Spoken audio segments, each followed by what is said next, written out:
Welcome to Graybeard Philosophy, bringing ancient wisdom and daily practice to the inner life in the wilderness as we journey, one practice at a time. I'm Dr. Brian Windsor, and today, on a rainy night, we'll explore the second of the modern wilderness conditions, the attention economy. In this first part, I want to begin with mosquitoes, because sometimes the greatest threat to attention is not the storm, but a swarm. This is a Sierra trek with mosquito swarms and that revealed a quieter truth, that not all wilderness threats arrive as storms. Some work on the soul, one irritation at a time, until relief from irritation feels more urgent than wonder of the journey. Part 1. In 2015, my wife and I entered the Sierra Nevada mountains with Danny and Melanie through Onion Valley, climbing past cold, clear lakes below Kearsarge Pass and up into that austere granite country where the world feels stripped down to stone and sky and breath and effort.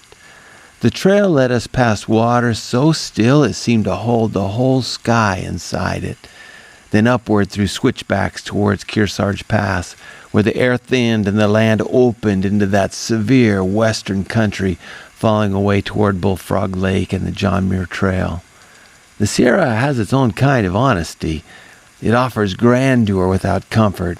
It doesn't flatter. It doesn't care who you are, what titles you carry, the brand, or how much you paid for your gear, or how confident you felt at the trailhead. It simply asks whether you can keep walking truthfully through what it's going to give you.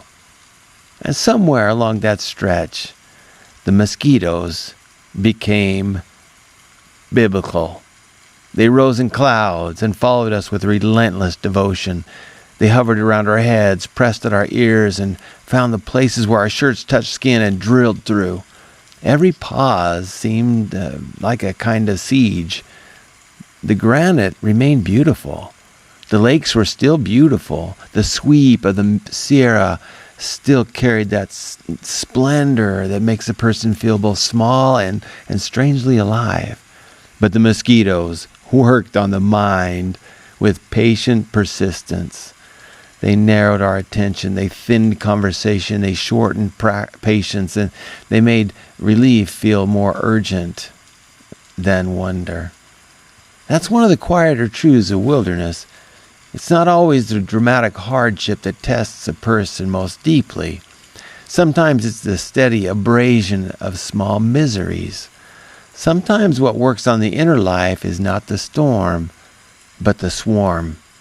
By the time we made our way down to Muir Trail Ranch, it felt less like arrival and more like a race for rescue. We didn't care what the mosquito head nets cost. We're in no mood to compare prices or weigh thrift against suffering. We bought the nets, we bought the bottle of DEET, a harsh, toxic chemical, and that point was entirely welcome. After enough days of being eaten alive, relief no longer felt optional. It felt like the only reasonable thing in the world. That's one way the attention economy works. It doesn't always strike as a crisis. More often it comes as a swarm of small intrusions, buzzing, needling, tugging, biting away at presence one irritation at a time. One alert, one notification, one headline, one vibration, another glance, one more check. None of them seems large enough to matter, but together they cloud judgment, they fracture our attention, and they make relief feel more persuasive than purpose. Like mosquitoes, they don't have to stop the journey outright. You only have to keep biting until the mind begins to serve the irritation instead of the mission.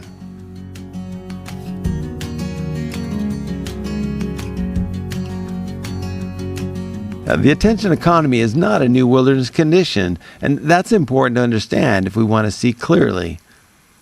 It didn't begin with social media, or smartphones, push notifications, or advertising platforms, machine learning, or artificial intelligence. In one sense, it is as old as nature itself. Across the natural world, attention is constantly being summoned, redirected, and used.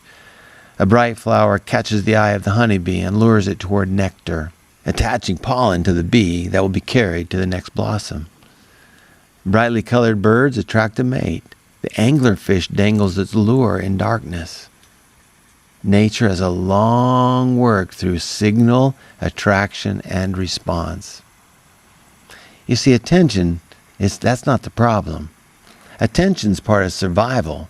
It's how living creatures notice movement, danger, beauty, opportunity, food, and one another. The problem begins when attention is not merely invited, but manipulated. When signal becomes bait, when attraction becomes capture, and when instinct is exploited in ways that don't nourish the one attending. Now, human history has always had its own versions of this. Now, to understand this, we need to remember that it's not always modern times to the living. Ancient people didn't think of themselves as ancient. They were living in their present, with their own marketplaces, spectacles, scams, persuasive voices, false promises, and noisy claims upon the mind. Every age has had its clanging and banging attention getters, diverting our attention to their lures and their traps. Now, in the ancient marketplace, the attention economy was already at work. There was the loud, high-pitched, rapid-fire voice, the scammer, the merchant with rigged scales, the seller of cure-all potions, the manipulator who played on fear and vanity, pain and hope. A person in uncertainty wants answers. A person suffering wants relief. A person facing illness wants a miracle cure. And a person in fear wants reassurance.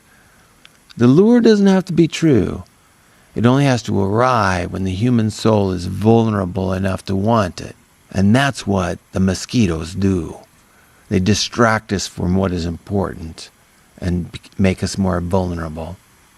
Now, that same pattern has played out in religion in all its variations throughout history. Now, this is worth naming carefully, because the struggle for attention has never belonged only to commerce. Spectacle, fear, belonging, exclusivity, ritual performance, emotional contagion, and the promise of certainty have at all times been used to seize the soul's attention. The lure of eternal salvation, but only here. Belonging, but only with us. Safety, but only under this authority. Meaning, but only through this ritual. Again, the point is not to dismiss religion. The point is to recognize a human pattern. Attention can be captured even in the name of what is holy if fear, belonging, guilt, hope, and identity are manipulated strongly enough. So the attention economy is not new in essence. What is new is the technological evolution of its machinery. You see, in the ancient world, a person usually had to go to the marketplace to be caught up in all that noise, to walk into the clamor of shouted claims, flashing wares, persuasive voices, rigged scales, cure-all promises, and all the rest. The mosquitoes waited in a place like at the edge of a swamp. A person might choose to enter that place, linger there, or walk away from it.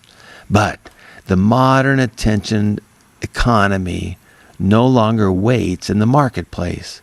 We carry it in our pockets. We strap it to our wrists.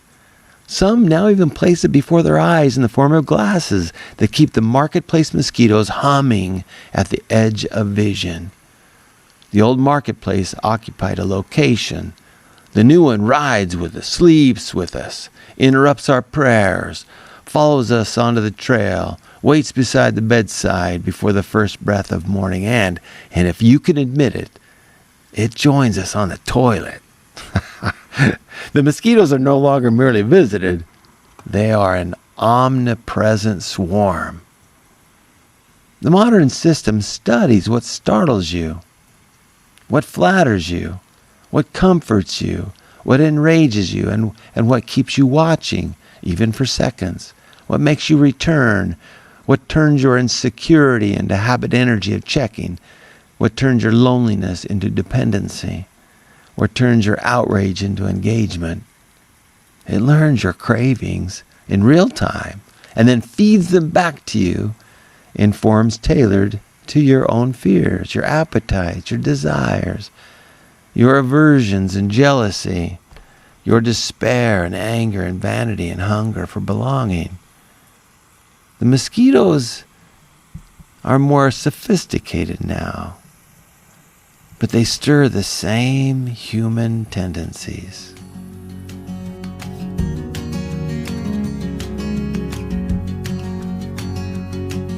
Our companion guide is Marcus Aurelius. When I think about the mosquito side of the attention economy, I find Marcus Aurelius to be a steady companion for me. He understood that a person can be pulled in two directions at once, scattered by distraction and exhausted by relentless activity that's lost its governing purpose. He wrote, "Do the things which fall upon thee distract thee? Give thyself time to learn something new and good, and cease to be whirled around." I love that. Do the things which fall upon thee distract thee? Give thyself time to learn something new and good, and cease to be whirled around. That is base camp language. The mosquito side of the attention economy does not only distract us with smaller irritations, it also wears us down into aimless activity, restless checking, and the feeling of being busy without being truly present.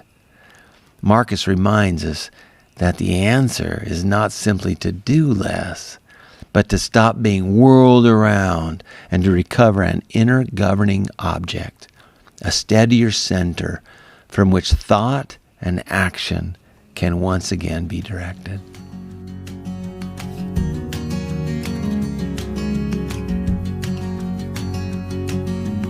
Our internal practice, the mosquitoes. The internal focus is the small irritations can erode presence one bite at a time. Now first we enter base camp. And before beginning any practice, I enter base camp thoughtfully. This is not about solving anything yet. It's about returning to that inner place where choice becomes possible again. In the language of Buddhist practice, this movement follows a simple path. Stop, calm, rest, heal. Stop, calm, rest, heal. Stop. Stop your forward momentum, your motion, for a moment. Stop the momentum of thinking. Stop the pull of those habit energies. Stop as best you can the physical and emotional tension you've been carrying. You don't need to force the silence. You only need to stop feeding the movement. Next, calm. Now enter base camp by calming the body and the mind. Begin at the top of your head. Focus on relaxing your forehead and especially the muscles between the eyes. Then relax your jaw, your shoulders, and your arms, and feel the tension exit through your hands. Now, take 5 slow breaths. Breathing in, silently say, "I am calm." Breathing out, silently say, "I am restful." Repeat this for 5 breaths.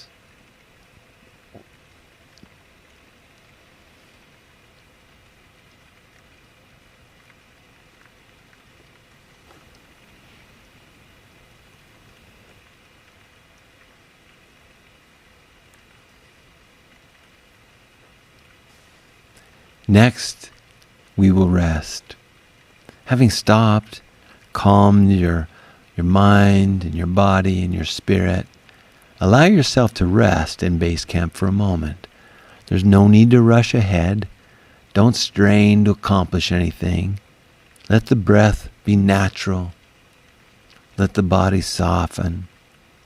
Let the mind settle.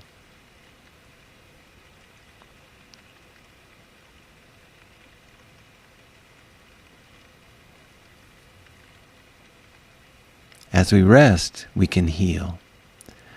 From this place, you're ready to look more deeply, not harshly, not hurriedly, but gently, kindly, and truthfully. Insight is part of healing. When you can see clearly what is happening within you, the work of healing can begin. Now, we can continue into the rest of the practice.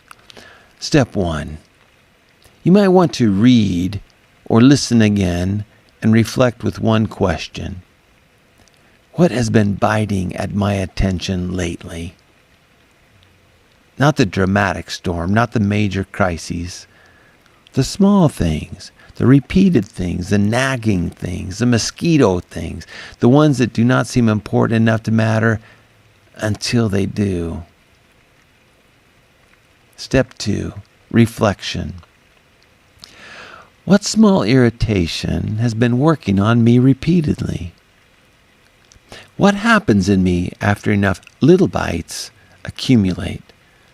Impatience, resentments, scattered attention, sharp tone of the voice or the facial expression or the body language, self-pity, a compulsion to escape. Where in my life do I most often begin serving the irritation instead of focusing on the mission? Step 3, one small action for this week. When a small irritation arises, take 3 slow breaths. Inhale through the nose. Exhale through the mouth.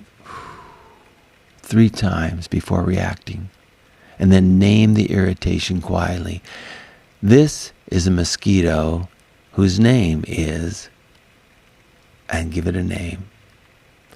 Choose one response that you can respect afterward. Soften your tone, delay the reply, return to the task in front of you, step away for 60 seconds maybe, refuse one unnecessary check of the phone or the email or other alerts. Now, if your irritations are digital, you could remove one bite source for a set period of time. You could silence one notification stream. You could put the phone out of reach and out of sight during one activity. You could begin the morning without checking messages. Finally, step 4. One sentence to write down or somehow keep in front of you. When the mosquitoes arise, I will return to base camp before irritation chooses my response for me.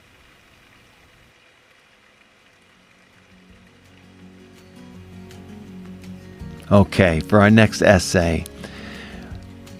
The mosquitoes matter because small irritations are never merely small for long. Left unattended, they thin the inner life, they shorten our patience, and train us to serve the discomfort rather than our purpose.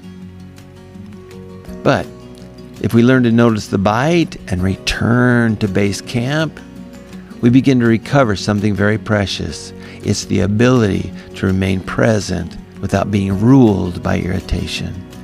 In part 2, we're going to go further, from the swarm to the lure, from distraction to capture. Hey, thank you again for listening to Graybeard Philosophy. If this helped you, stay with the practice.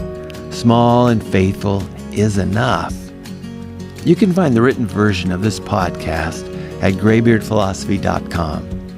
Until next time, be kind to yourself and learn something for the next trek.